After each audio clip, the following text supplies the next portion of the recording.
That's not funny. Don't worry, I don't bounce either. When I go down, don't get called anyway, just, yeah. We can, the ladder still. Oh. Like, it doesn't work. We want- Anytime you come in here, either lay on the couch.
I'm going to start with the Pledge of Allegiance.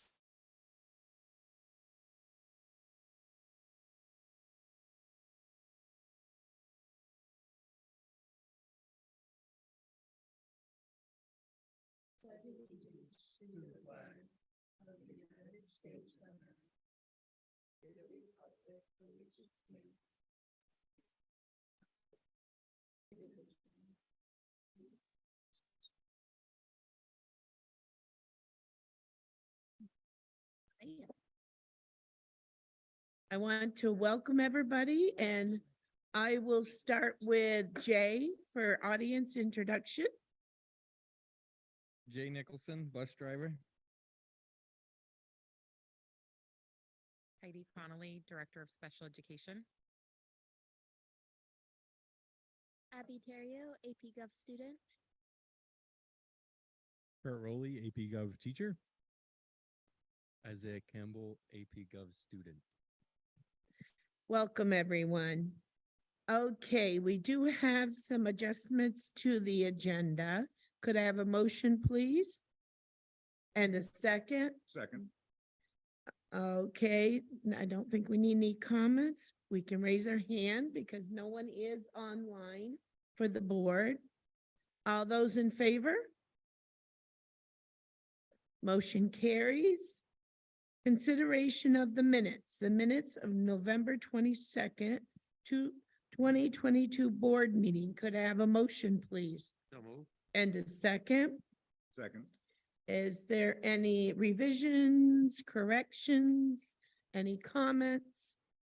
It was in your packet.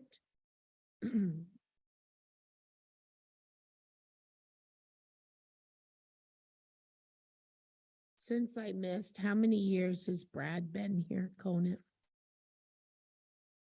31? I was surprised.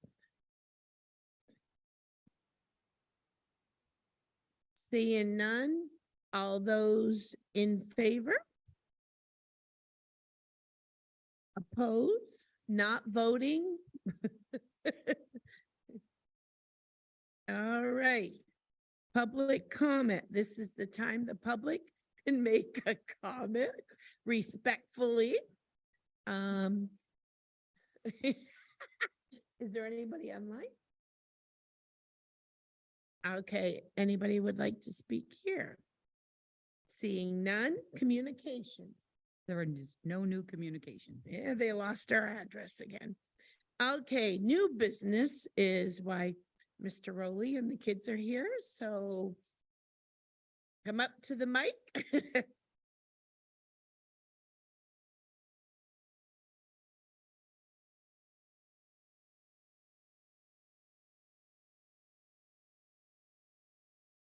We're requesting to go see the Hamilton play at the Citizens Bank Opera House in Boston, Massachusetts on Saturday, March 11th at 2 p.m.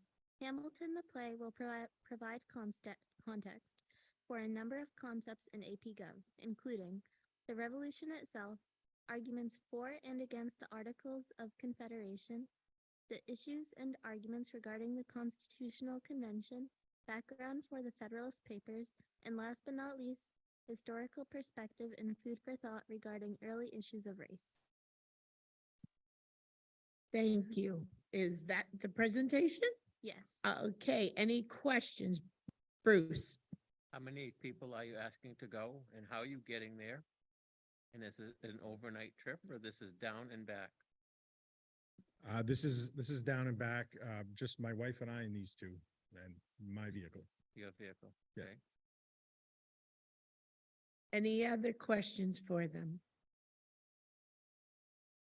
Go ahead, Bruce. Cost incurred? Who's paying? I mean, there must be fees for the tickets for this play? Right, where each of us are paying for our own ticket. Okay. And that's it. Perfect. Are you doing anything else exciting in Boston or just the play? No. Oh, come on, you gotta eat. Yeah, we'll probably stop and get fast food on the way back It's good. as needed. Oh, I know. There's so much. She's from Massachusetts. There's good food there. Expensive good food. Well, if you have recommendations. Okay, seeing no other questions? All those in favor? We need a motion. Oh, first. we need a Which I motion, will sorry. Make a motion. Thank you. In a second. I'll second it. Thank you. Now can we all in favor? Sorry. Enjoy. Thank you very much. Sounds good.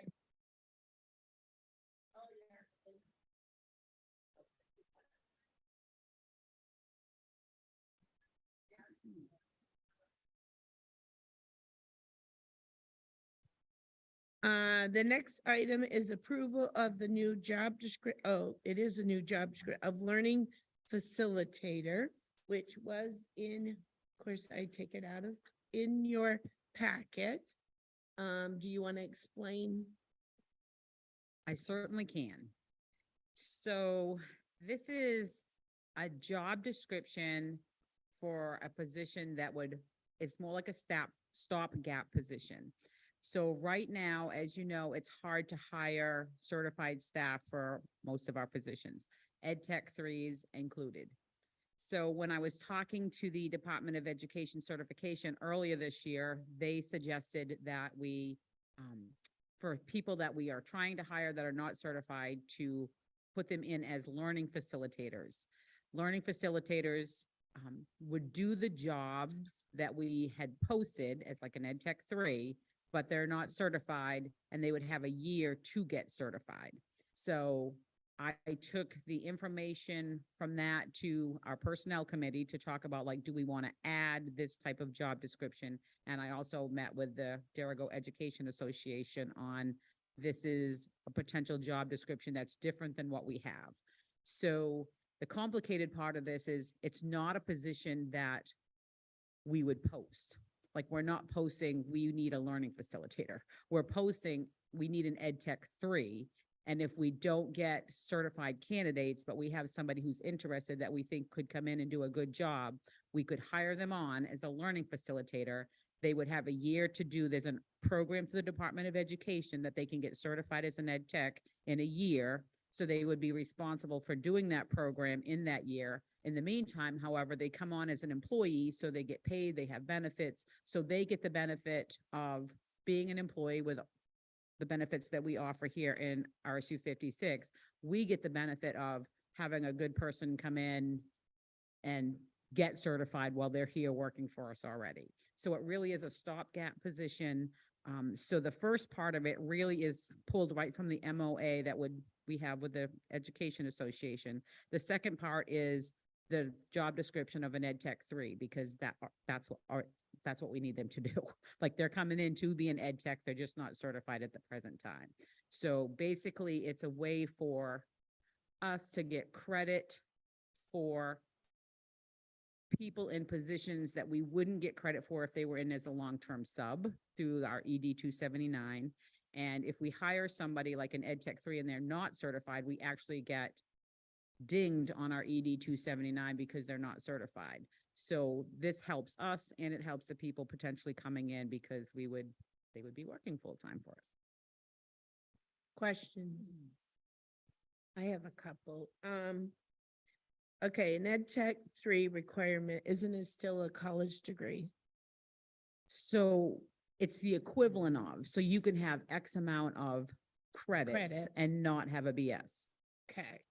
So Ed Tech 2 can have credits, but is it the credits, Ed Tech 2? I thought 3 was more college credits and 2 was if like they did not workshops, but things like that.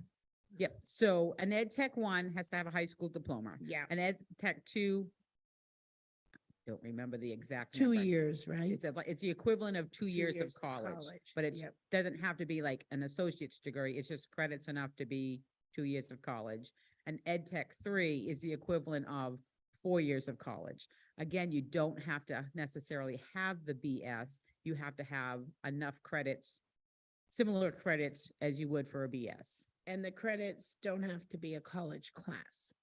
They do not all have to be college Okay. classes when it comes to Okay. Ed Tech certification. However, this learning facilitator position through the state, there's a program that's offered online where you do your Okay. Ed Tech certification in a year. Like, you just take class after class after class. Okay. So you get certified. So the plan would be they come in and then within a year, they're certified, and then we could hire them on as Ed Tech. And they can introduce do everything at 3, introduce new material, because I know there was restrictions for, So they can do that under the New- direction of a teacher. They have to Okay. be under a direction of a Okay. certified teacher. okay. Bruce? So the person that you're looking at having to apply for this job, the learning facilitator, you're talking with them taking these classes. They're gonna know what it's gonna cost for them to be taking these classes, because reading down through this RSU 56 is not gonna cover those classes. That's question one. And I can answer that easily. So the program through, and I can't remember, I feel like it's through Prescal, but I'm not 100% sure. But the program that the Maine Department of Education is sponsoring is with no cost. Okay. So they can take those costs, and actually it's through the Eastern Maine Community College. Okay. I think it's where it's through, but that doesn't have any cost to the participants. Okay. So it's just their time. So which is good. I don't have contracts in front of me, but can you tell me why it says Article 19, 21, 23 will not apply to the learning facilitators? Not sure. I mean, I have a feeling, if I recall, 23 is probably the duration, but I'm not sure what 19 and 21, are we also playing benefits for them? I know one of them is about leave because like they wouldn't have paid leave, they wouldn't be able to take sabbatical, those sort of things. I can look them up if you want me That's to. fine, I but- can't remember off the top of my head. They still have insurance, correct? Because we're hiring them. They would have insurance, they would have their sick time, but they wouldn't have like extended paid leave and that sort of stuff. So they would get a contract that would specify to them. So they would have the ed tech contract minus those three articles. And one of them is paid courses because the courses don't cost anything. And if they chose to do like college courses instead, that's something that they should have had done to be an ed tech 3. So if they're choosing to do something other than that, they would pay for it themselves. Any other questions? Wish they had done that a long time ago when they, I'm gonna give credit where credit's Yeah, due. The that's Department of great. Education is working with us to try to get our positions filled, and this is one of the things that they're offering. And I appreciate the fact that they're offering it in at no cost for people that come in under this jurisdiction.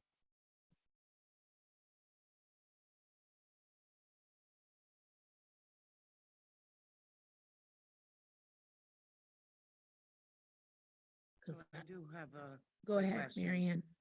I don't think I had asked it before, but, if that learning facilitator does not complete the certification, what steps might be taken after that, and does it get extended? So in the MOA, and I think it's in here, if they do not complete it in 1 year, the position gets reposted. So we post it. If they reapply and they happen to be the best candidate, they would get another year, but they may not be there's no guarantee that they would be hired back if they do not complete the 1 year program of getting certified. Do you know how many classes it is to be certified? Or how long it might extend depending on workload? And I know that you said it's possible during the personnel meeting that more than likely most will complete it. And I'm just trying to think, like, what's gonna happen if they don't? So if they don't, we would post the position again. And we would just, again, if they reapplied, they happen to be the best candidate, they would have 1 more year to finish. But if they didn't like make a concerted effort, they may not be the person that we feel like is the best person moving forward in the second year. I mean, we're always going to hire the best person for the position. It's funny, I have at home a folder in my backup because I never wanted legally to be hired just because so. And I have all the college credits and all the credits I took for all them workshops and all them.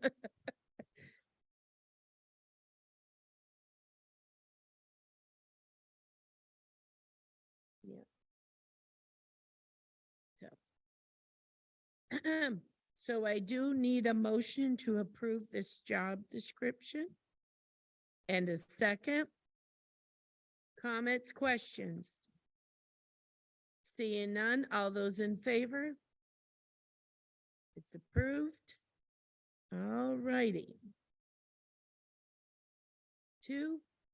All right, number 2, second reading of policy JLCD, administering medication to students.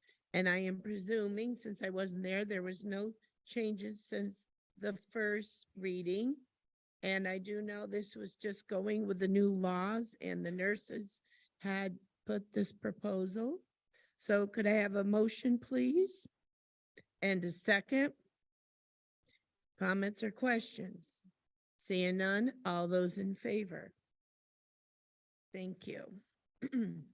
Second reading of policy JICJ. Student use of cell phones and other electronic devices. Could I do know there is no changes since the first reading. Could I have a motion, please?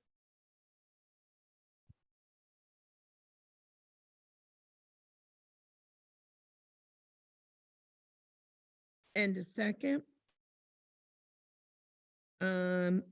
Comments or questions? Go ahead, Bruce.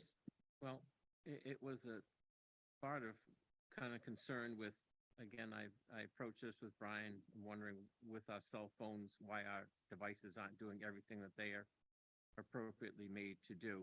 And I was acknowledged from Brian that says our devices do everything that a cell phone would do. And that's why I think, yes, students should not have the cell phones removed from them, but I would like to see them put away so that it's not a distraction to them. The other concern I had was that our devices are monitored by our school, our cell phones are not.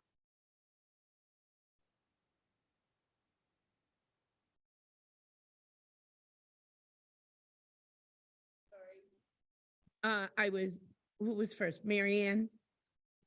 So I just wanted to comment because there's a lot of electronic devices and I just am having a hard time separating an electronic game, which is also on a phone, but from a phone. I know there's a difference in emergency use and I'm all for phones being away, but I kind of feel like this is a policy for the sake of having a policy, and I really don't know how much it's gonna do. Maybe you take the device, maybe you don't, but I don't see 100% of this working the way it's intended. I don't know, that's my comment. I Okay. just am having a So hard time. when we reviewed this, first of all, the original policy, K through 8, pre-K through 8, do not have the devices. They don't. And the current in the high school, which is the major change, is if a teacher does not want them, they are not there. So that means some have them, some don't. Some, obviously, it depends on your classroom management. I do know there are, it's been issues where, the kids are distracted and they're not really focused on, they're not doing what they're supposed to do. And so and Brian had gone to policy meeting and said, our devices, whatever the tablet or laptop, whatever is issued can do what, because we had talked about what if they need it educationalized. Well, that's why we pay the money for this. And I do know we're not the only district in the state that is looking at trying to get where they have the focus of the kids on what is supposed to be. And I know some said, well, what are you going to do when you challenge? Number one, and Pam and I iterated that. We're not going to forcibly take a phone from anybody. I think it was more of if a kid is distracted and it may not just be the phone, if they're just using their school device, if they're easily distracted, wouldn't they be It's not distracted is, as maybe you I'm know, not saying it right. I'm just trying to I mean, figure, I like, have a is it kid, actually the and you device or look is it you the look at child? the kids, what is in their hand? What are they constantly doing? And I don't think it's unreasonable, at least the majority of the committee thought that at classroom time, they don't need their phones. And it's not, and we're not taking away, they have them in their space. And I do know it has been an issue. And so that was the thing about that, and games, and that is, there is.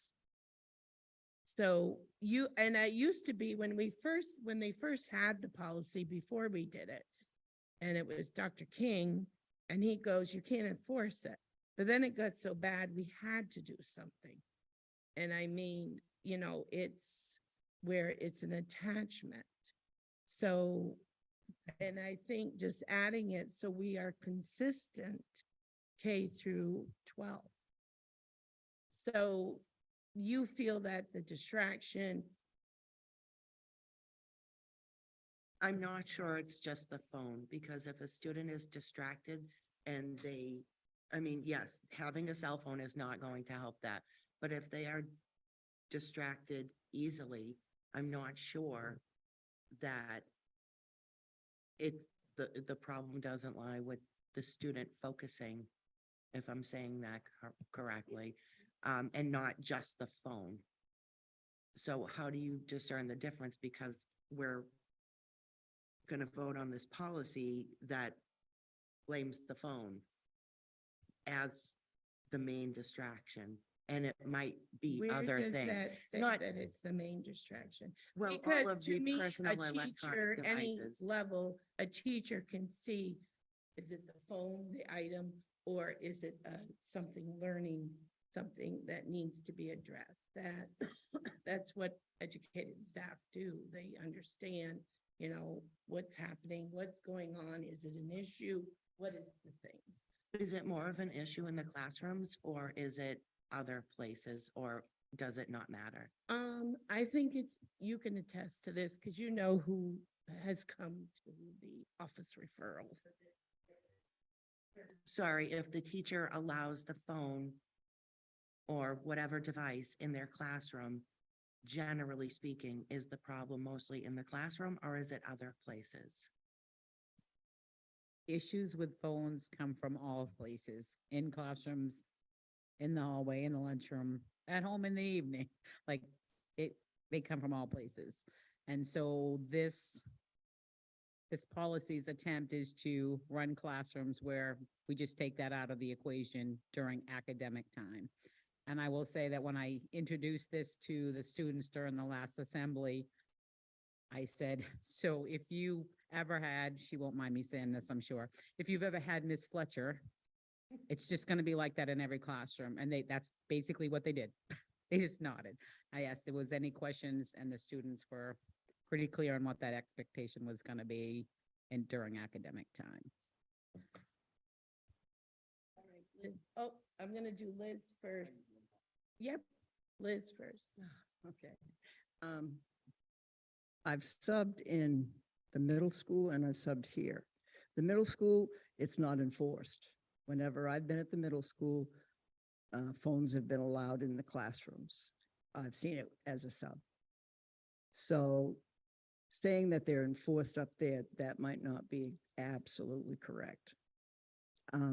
Here at the high school, I know there are plenty of teachers that don't allow the phones to be on or to be used in the classroom. And I think the teachers are really good here. And I think that they can run their own room with their own rules and to the best of their ability. And I give them credit. So I don't see why you have to have another policy or a policy like this that says absolutely none. I don't think it's giving teachers enough credit, because the ones I know are good teachers and they can handle their own classroom. That's part of their job. And I think they do a real good job of it. I think it's just going to be another kettle of worms, so to speak. I think it's going to be hard to enforce.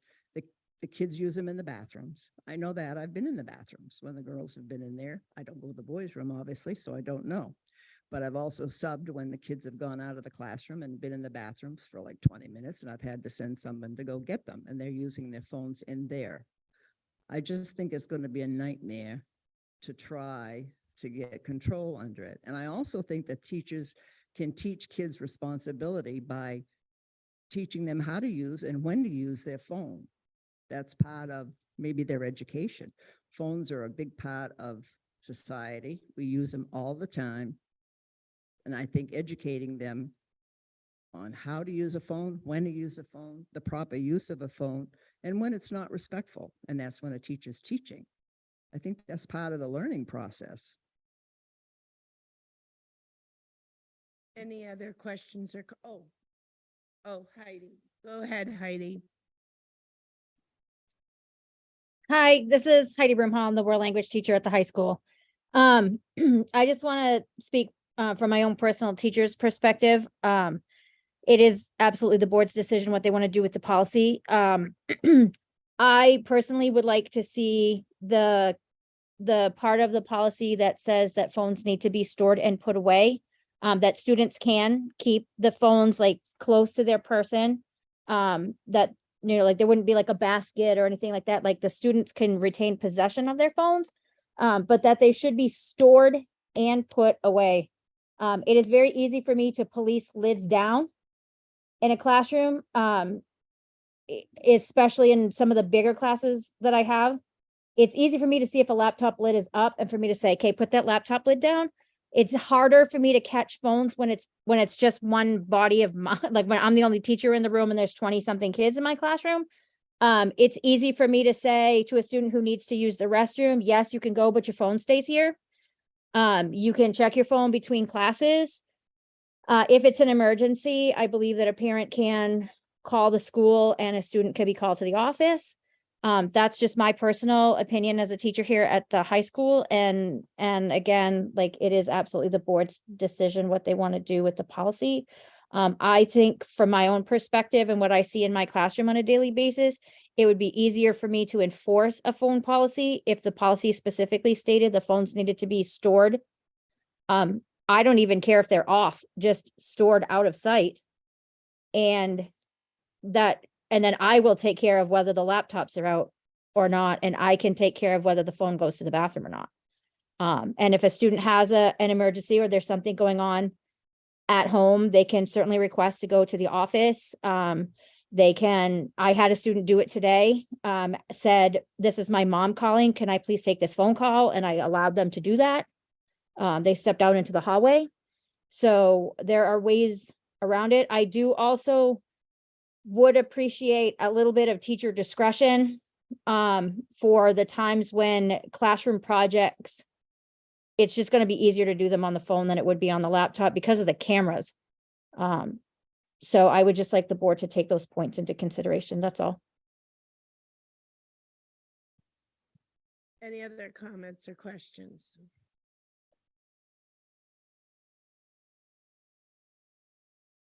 Okay, I'm asking because I wasn't here at the last meeting. I know you had you voted, but was there comments and questions? At the first reading? Yeah, I know you voted, but was there comments and questions? Okay.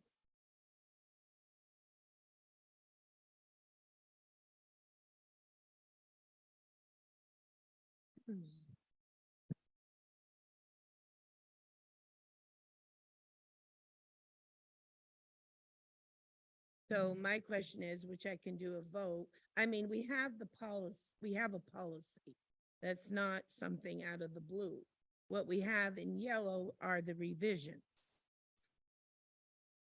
which look very different.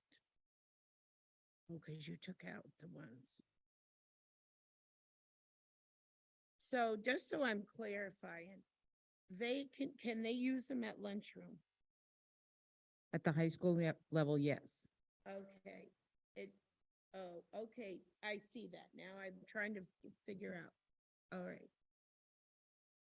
Okay, lunch, passing time and periods. Okay, all right.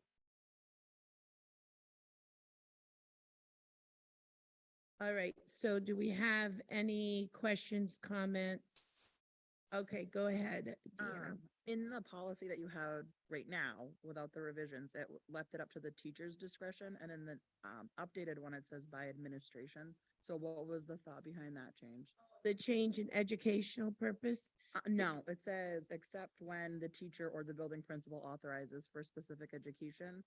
And then the new one says for education purposes determined by administration. So like, why would it shift from the teacher to the administration? What was the thought behind that? I do remember that because it was our technology director who emphasized that we didn't want to take it all away because there could be circumstances. But even though she mentioned camera, there are cameras on them tablets. And so the purpose being, which is a good technology director, is say, we have these, we pay for these, we should utilize them for what we pay for everything that they can be utilized for. Did I sum that up?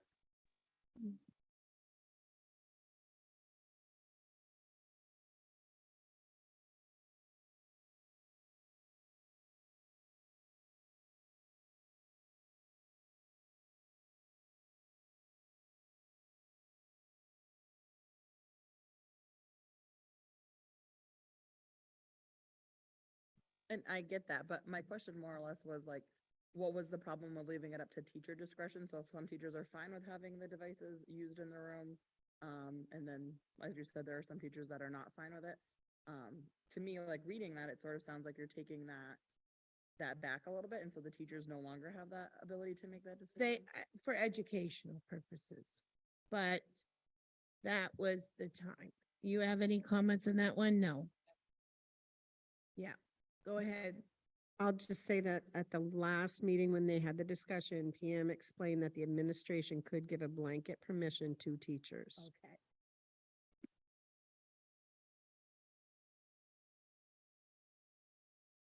So any other questions or comments? Okay, seeing none, I'm gonna do a vote. All those in favor? Opposed?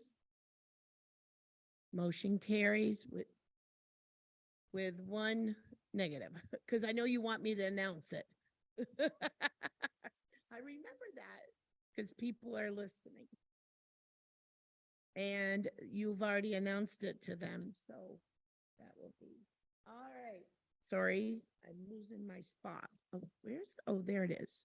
Second reading of BEDH, public participation at board meeting. Could I have a motion, please? So move. And a second? Comments or questions? Yes, please.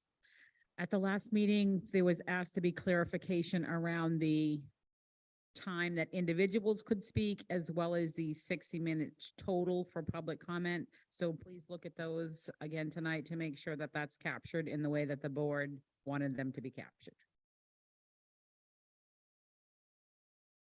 That is correct, because that was one of my concerns that I had at the last meeting, was that it was written down and it was ambiguous of when it said 60 minutes, and I didn't want anyone to think that that was 60 minutes per person. So having that clarified, it clarifies it quite well in the policy that it's up to 60 minutes for the entire public comment and approximately 5 to 8 minutes per speaker at the board chair discretion. So if someone was in the middle of a conversation and it was pertinent and wasn't repeating themselves, we definitely would not want to cut someone off.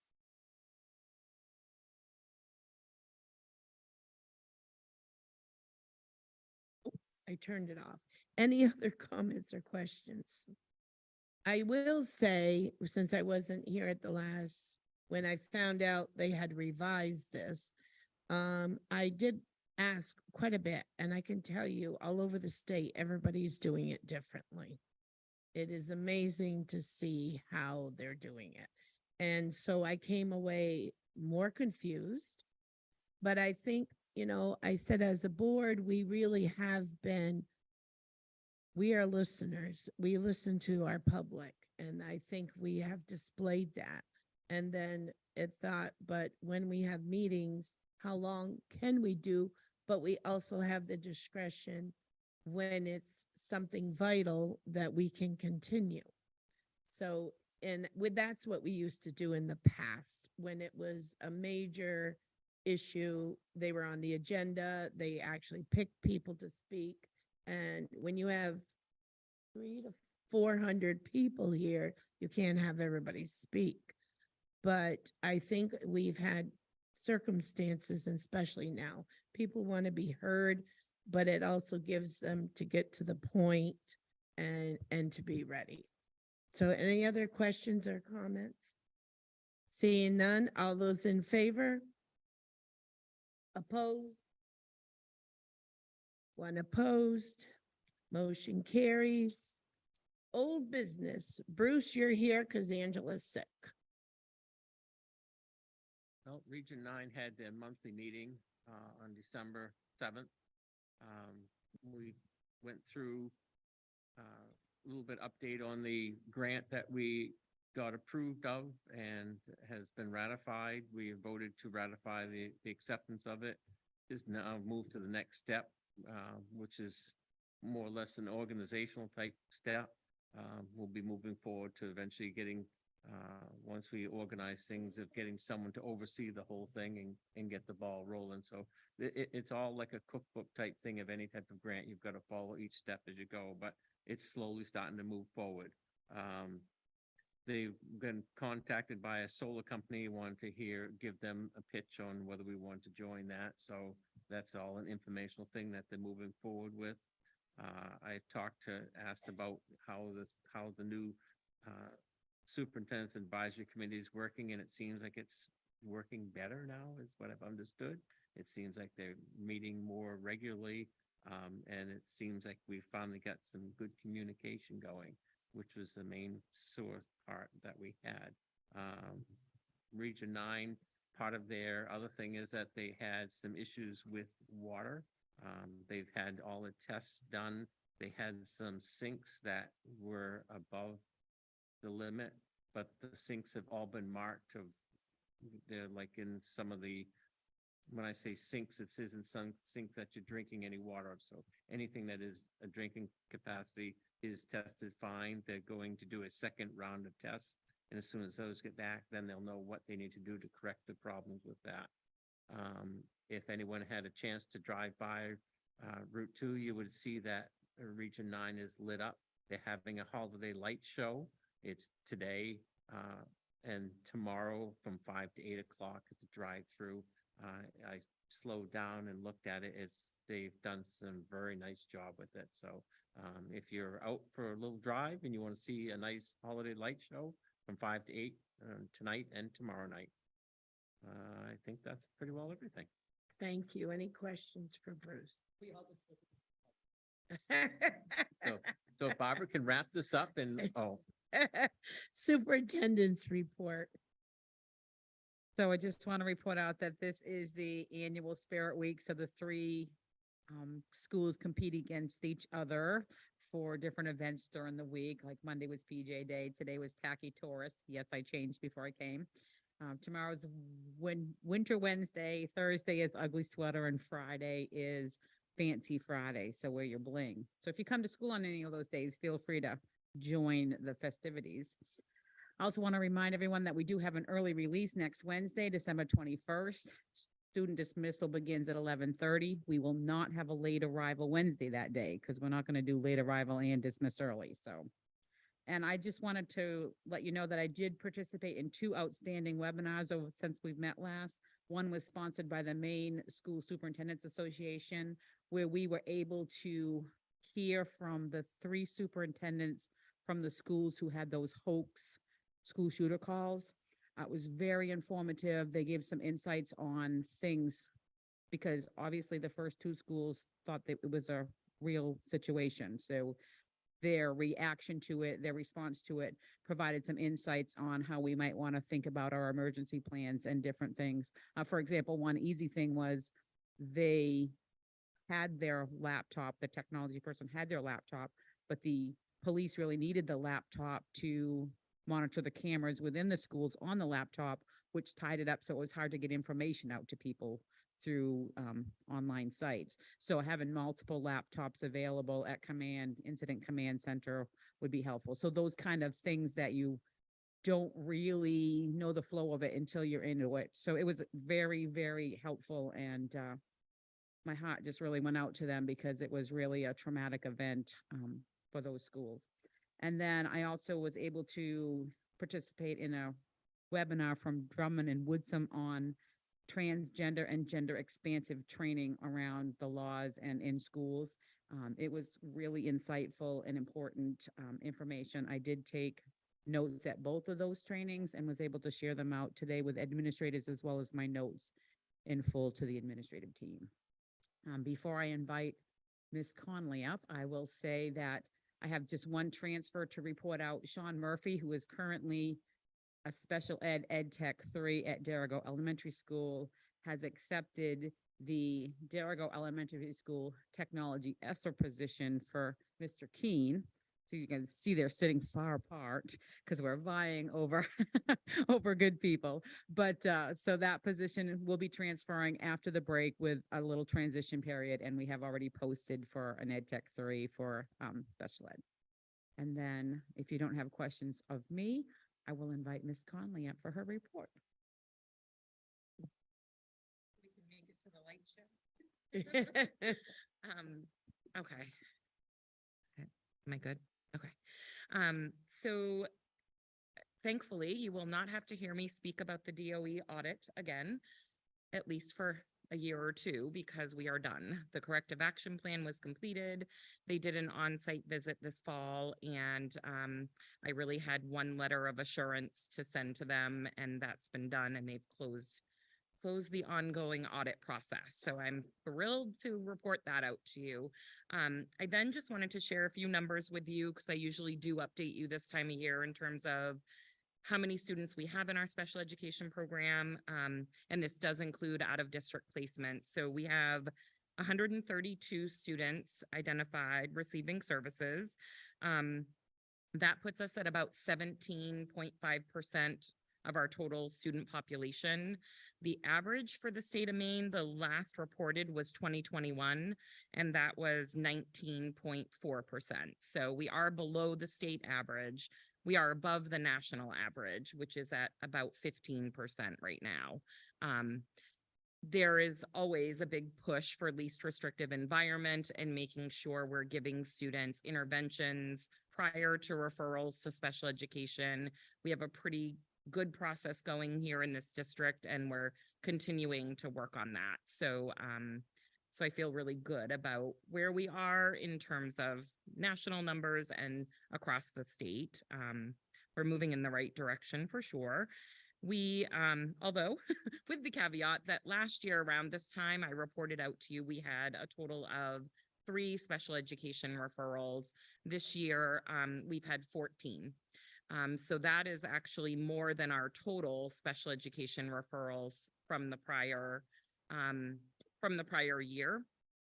It is not unique to our district though. So I do want to share with you that I meet with regional directors once a month, and it's happening everywhere. The referrals are up, the needs are up, and it is something that we're keeping a close eye on, but I just wanted to keep you updated. We're busy in the special education world right now. In addition to that, we had 15 students leave our district from July to now that were receiving special education services, and 25 move in. So this was also one of our biggest move-in years. Typically, we end up about even, maybe off by a number or two, but this year we're up 10 based on move-ins and the move-outs and how that has played out.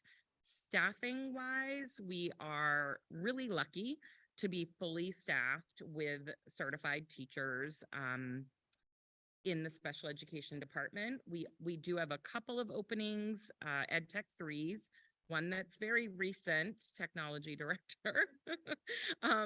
But we've got somebody sort of slotted for one of those positions. We've already interviewed. We're in the process of reference checks. I have one more to do. So that will leave us with just the one that we're working on. I will tell you, we are not flooded with applicants. And quite frankly, I think in my time here so far, over the last 3 years, I think I've only received one applicant that was a certified Ed Tech 3.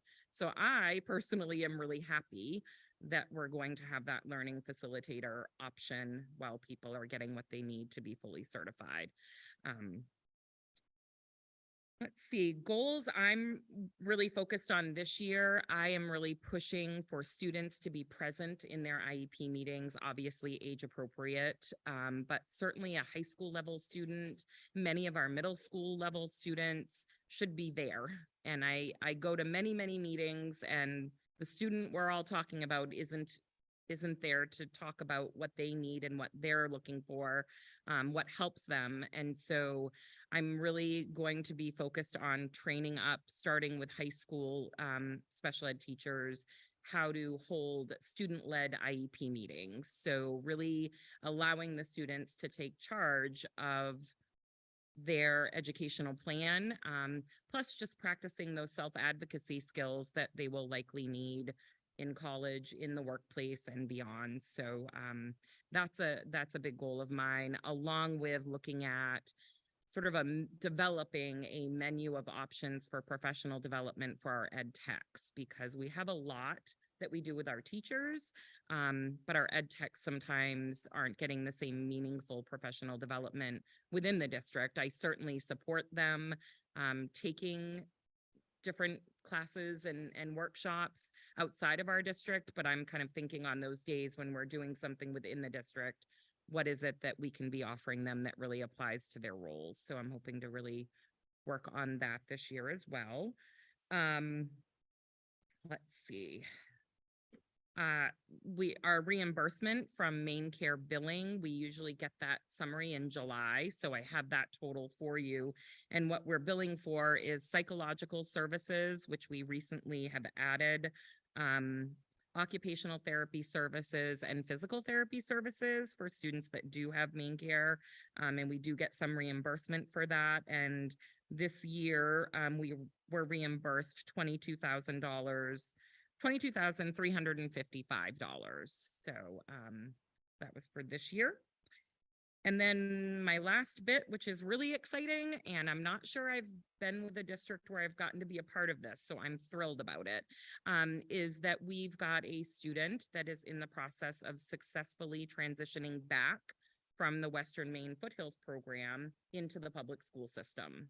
So he's been going, and we're ramping up the amount of time he's there, and it's going great. So we have a meeting next week, myself and the director of WFRP and the administrator, Mr. Long of the middle school, just to really lay that timeline out very clearly for everyone. But that is the goal when a student has to leave their home school, to get them back with their peers in their home school. And so it's super exciting that he's made that kind of progress, and that we're willing and available to support his success in our middle school. And another exciting thing that just happened today is we did have a student at the high school level graduate from needing special education services. So she was dismissed. We had a few last year as well. And again, any of you that have been around for a while and understand special ed, sometimes it does feel like a lifelong sentence, and it doesn't need to be. So I'm excited that we're really working and progress monitoring and giving kids what they need so they can get where they need to be and not need that level of support anymore. Any questions for me? Bruce? I know you said initially started out, there was 132 students that you're servicing. How many of them are out of district? There are 11. And where are they going? Margaret Murphy, there are 6. Sorry, I have to do initials in my head.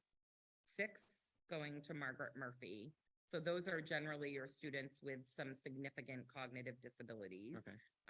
So they're going to Auburn, and then the other 5 are attending WFRP. Okay. But that does account for the student that's coming back. Okay. Thank you. Yeah. Any other questions? It's interesting, you call it a sentence, you know, I mean, like they're punished for being it, but it is very good program that gets them what they need. Yeah. So, thank you very much, and you can go home. All right, any more? That's it. Committee reports, Joe studying policy. We did not meet, and it'll probably be the new year before. Finance Committee? I believe we're gonna have a short discussion after this meeting. Curriculum, we did meet today. Angela was sick. Larry, I didn't hear from. And Jason presented multiple things. One is the program that we use for world language, the books and things is going to be gone. The company is not doing that out of it's no longer in use, so they've worked out a plan for how us to get a program, the materials for that, which will be in, well, it was approved, it was, they need them now, so they could, because if you wait until the budget, you are not gonna have anything for September. So, and what I think we can do is like maybe have Jason send, what he had for presentations, a couple of them. And then he talked about, because I had asked the question, because I had, I think it was at the workshop or somewhere, they said that the news, by law, they had asked how many are doing Native American things. It is by law, you have it in social studies. So he had a presentation about that and where it is in ours and where we'll be working. And then he had a presentation about, which is coming up for the new law, is African American studies part of history. And he put where that can be put already. Some of it's already there. And I think the main focus is that said, you know how we always used to stop at World War II? Well, now they're getting into the 80s, into other things, which is good. And then the last thing, there was a couple main learning results. What do you call it? The standards. PE was basically a little wordsmithing. The visual and performing arts is a little more detailed and specific, so they're going to have to be working on that. So that was a very full meeting. Buildings and grounds. We have a meeting with Kenny, I believe it's this Friday. I think it's 1 o'clock, is that correct? Yeah. And the only thing is, I'm believing we're gonna meet at Kenny's office. And that's where it'll be. Okay. I know we have no negotiations, so I correct. want to ask you. Personnel, Natalie's not here. And I know we hired a couple. Ad hoc, Angela's not here and I don't remember when the last meeting. Board member comments. We're tired. Go ahead, Liz. I was asked by a community member, I don't know if I was asked or told or confronted or however you want to put it. And it has to do with kids or students being out and about during open campus and noticing in their neighborhood or their corner of their street smoking pot. I don't know if anybody's heard anything about this, but it was brought up to me, I guess is the best way to put it. And I just told them I have no idea if that's the case and if it has been addressed or not addressed. I assume the administration, if they're being told, would address it. You can speak on that. When it comes to my attention, I do a little field trip. And are there repercussions, I wonder, or does? Yes, there are. We have policies around drug use. I guess my other question would be then, I know that open campus was originally done during the pandemic for the good reason of social distancing. I think that was why. It used to be just seniors had it. Is there any good reason why it still should be all grades? And it could not go back to just having it be a senior privilege? Because that might be some of the reasons why some of these kids are kind of wandering around, getting into a little trouble, idle hands, what they say. Comment? So we do consider it each year. We've considered it each year since the pandemic. And there are a couple of reasons why we've opted to continue with open campus. First and foremost, there's a lot of research around students need to have like a real mental break. And there's an opportunity for that. Secondly, at the high school level, we are trying to build a level of independence and responsibility. And open campus, for those that can handle open campus, help support that. And there are consequences if you don't come back on time. There are consequences if you come back and you're obviously high or whatever. So it allows for our high school students to build that responsibility and trust that Most families are building with them outside of school as well. I mean, they were home, if it was a non-school day, their parents would not keep them in the house for the entire day. And so we're trying to continue to promote that building of independence and responsibility at the high school level. But also they do, if someone doesn't do it, that privilege is revoked, correct? There have been multiple times this year that students have lost open campus privileges for various reasons.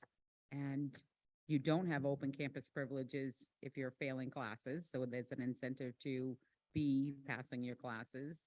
And you lose open campus for other infractions, so there's incentives to do what you need to be doing during school hours. Oh, any other board member comments? Seeing none, we don't have an executive session. Could I have a motion to adjourn? And a second? All those in favor? Thank you.